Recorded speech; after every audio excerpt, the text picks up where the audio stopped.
then I see your story, and it's just going through one hardship after another, and see the positivity that you kind of still have on the other side of it.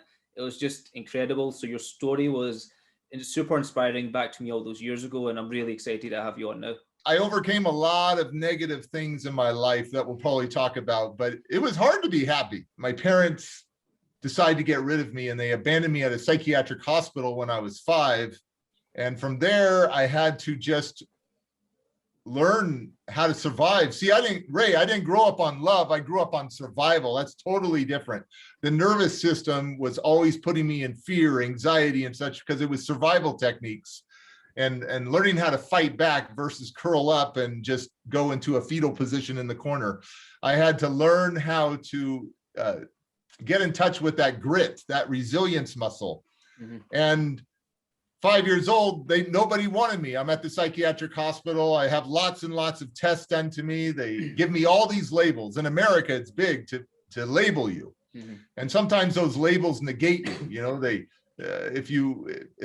if you keep speaking that faith or that fear or that disorder into the kid will turn out however you speak into that kid a lot of the times. Sure. And so they spoke a lot of defeat into me. And I was then transferred to a shelter for unadoptable kids and then placed in foster care.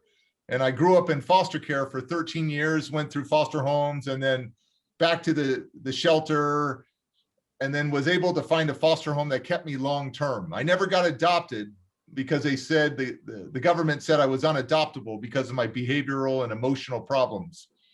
But I found a foster home, or a social worker, a caseworker found a foster home for me, and I was able to stay there long-term. And they were both educators. They were both teachers. And what are teachers supposed to do? Teach. Look for the potential in a child, look for their greatness, right? Keep planting seeds, speak faith into that kid, not defeat into that kid, right?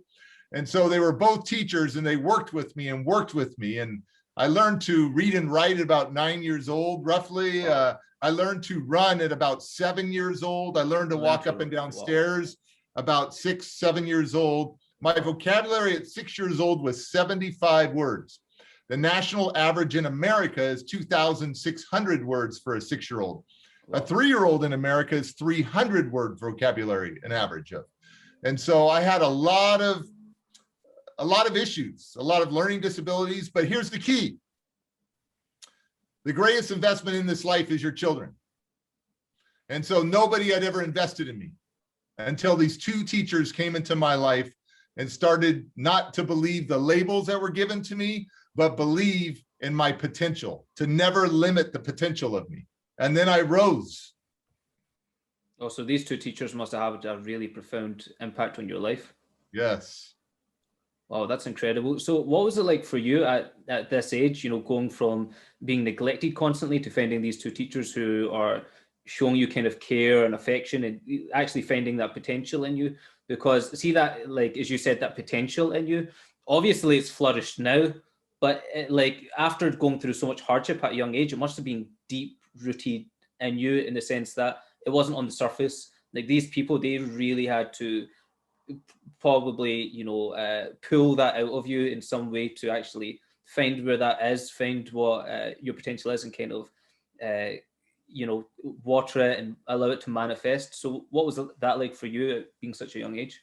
It was like pulling off layers of an onion, right? Uh-huh. And you're pulling off the layers, trying to get to the deeper part of the onion, and you're crying, you're going through emotion when you deal with onions, right?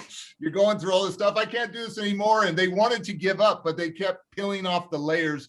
And they realized somewhere inside of me was a happy boy, but I was an angry boy. And angry, rightfully so, because of the abuse, the rejection, the abandonment that I've gone through. And I did not trust anybody.